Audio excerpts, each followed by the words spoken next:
Hiya, folks. I'm out in Adriana's parents' backyard again. It was raining for the last couple of days, so I couldn't get out here. And it's lucky they don't live in Beverly Hills, because if I lived in Beverly Hills, I'd have to wear a mask over my face just to be in my own backyard. That's how stupid things have gotten. And I don't even want to comment on why that's stupid, because that's stupid.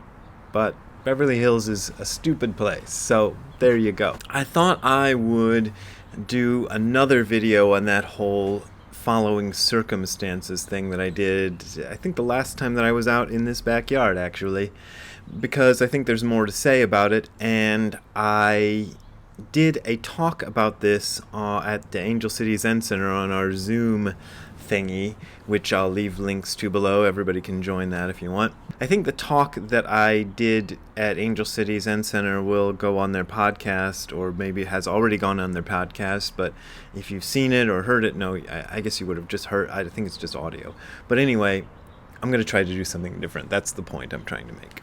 As Dave over at the Angel City Zen Center pointed out to me, which I'd forgotten, the whole following circumstances comes from a particular koan, which is koan number 24 in Shinji Shobogenzo, that's Dogen's koan collection, and it's koan number 29 in the Blue Cliff Record, if you want to look it up and follow along at home for yourself. I'm going to start off by reading the Nishijima version of this. I believe this was translated by Gudo Nishijima along with his students Mike Lutchford and Jeremy Pearson. And then we'll go on from there. So I'll read his version of the koan and then the commentary that follows. So here it goes. One day a monk asked Master Daizui Hoshin from the Eki district, "When the eternal fire comes and all 3,000 worlds are being destroyed, will this world also be destroyed?" Master Daizui Hoshin said, "It will be destroyed." The monk said, "If this is true, I would like to follow circumstances." Master Daizui Hoshin said, "Yes, we should follow circumstances." And Nishijima Roshi's commentary on that is as follows. "We should follow circumstances" is a famous saying of the Chinese master Joshu Jushin, who was a guy who said a lot of things. It means that we should follow the rule of the universe. The monk seems to have had some doubt about this principle if the circumstances include the destruction of the world. The master affirmed that we should follow circumstances even if we are on the eve of the great fire. The great fire represents the limits of reality. We can make our plans and efforts, but in the real world, things do not always go our way. Our plans may go awry, or we may discover we are trying to change something that cannot be changed. The Buddhist attitude is to accept and deal with the reality of the situation, even if that reality is not one we would have chosen. This attitude is illustrated by the story of the Buddhist monk who was chased by a tiger. The monk ran as fast as he could, but he was no match for the tiger. Soon he found himself trapped between the tiger and a cliff. A little way below the top of the cliff he noticed some vines, and, with the tiger close behind, he climbed down the vines and held on. The vines were not strong enough to support his weight, and slowly they began to come loose from the side of the cliff. Just at that moment, with his support giving way and the tiger roaring overhead, the monk noticed some ripe berries. He reached out and put a few in his mouth. The taste was sweet and delicious. This is the Buddhist attitude. When the circumstances called for the monk to make a fierce effort to escape, he did so. The reality of the situation was that no escape was possible. The monk was able to accept this calmly. This peaceful attitude was the sweet fruit the monk was able to find even in this extreme situation. I think it's pretty obvious how that relates to the current situation, but I'll see if I can talk a little bit more about that.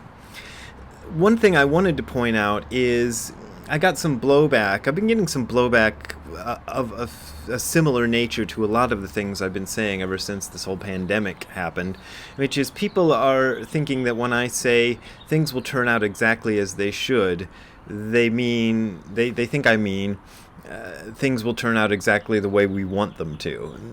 That's not what I mean at all. And that's why I chose to do this koan, because the koan is about even if the great fire comes and the whole world will be destroyed, I'm going to follow circumstances. I'm going to follow along with that. So before we get into it, or maybe as a way of getting into it, I thought I'd give you some other translations I found. This is the Thomas Cleary translation of the same koan. A monk asked Tasui, "The conflagration at the end of the eon sweeps through and the universe is totally destroyed. I wonder, is this one destroyed or not?" Sui said, that's the teacher Tasui, "It is destroyed." The monk said, "If so, then this goes along with it." Sui said, "It goes along with it." Another version I found, I don't remember where I got this one from, but I'll explain why I used it anyway. A monk asked Daisui, when the great Kalpa fire bursts out, Kalpa is a very long time, so at the end of the Kalpa, the whole universe will be destroyed. I wonder if it, and in this version it is capitalized, I wonder if it will also be destroyed or not. Daisui said, "Destroyed." The monk said, "If so, will it be gone with the other?" Daisui said, "Gone with the other."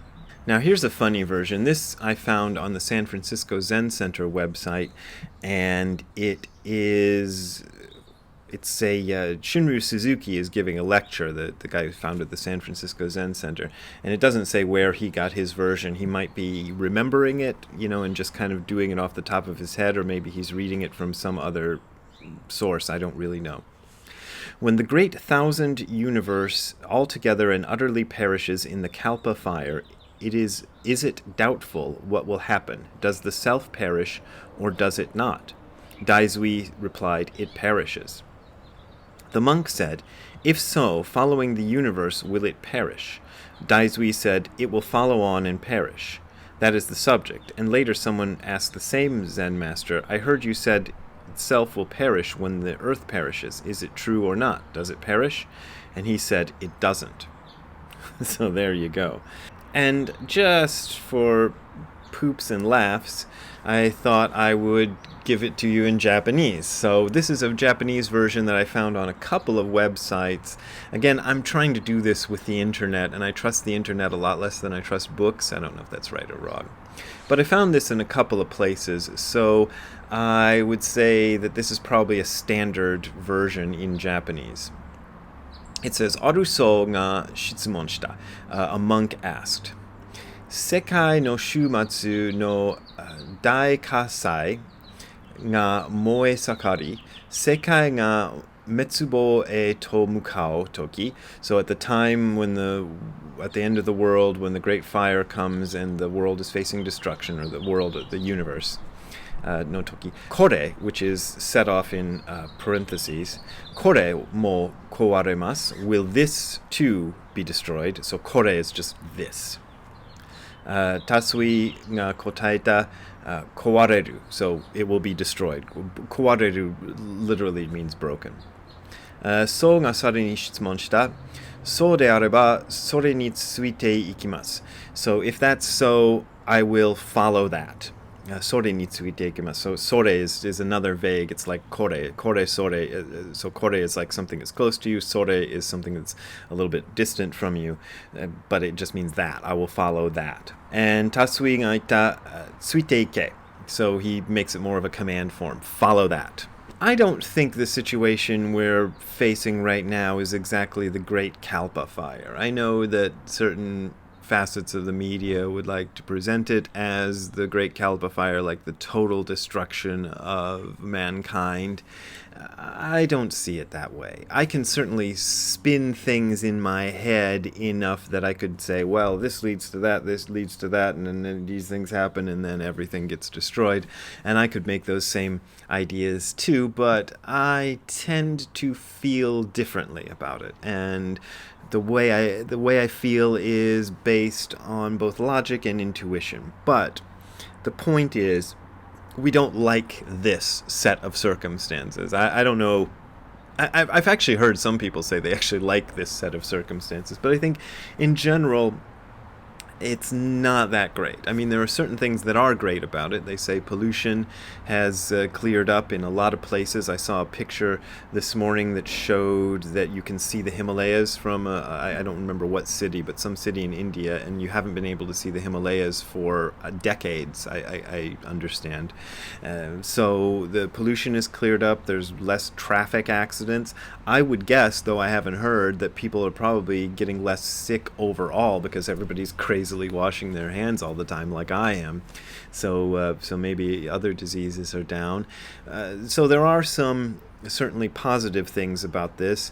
If we could find a way to get the economy back on track before everybody starves to death, that would be a great thing. Like, I'm just going to take a little side step and say those people who say that anybody who's trying to get the economy back on track is just caring about money and not caring about lives is stupid, because, I think about people like Jimmy Image, who's the singer for Zero Defects. For the last 10 years or so, I guess, he's been working at a dishwasher for a small restaurant in Akron, Ohio, and that's how he's made his living. He doesn't, I think he dropped out of high school. He doesn't have the sort of qualifications. He's got tattoos all over the place.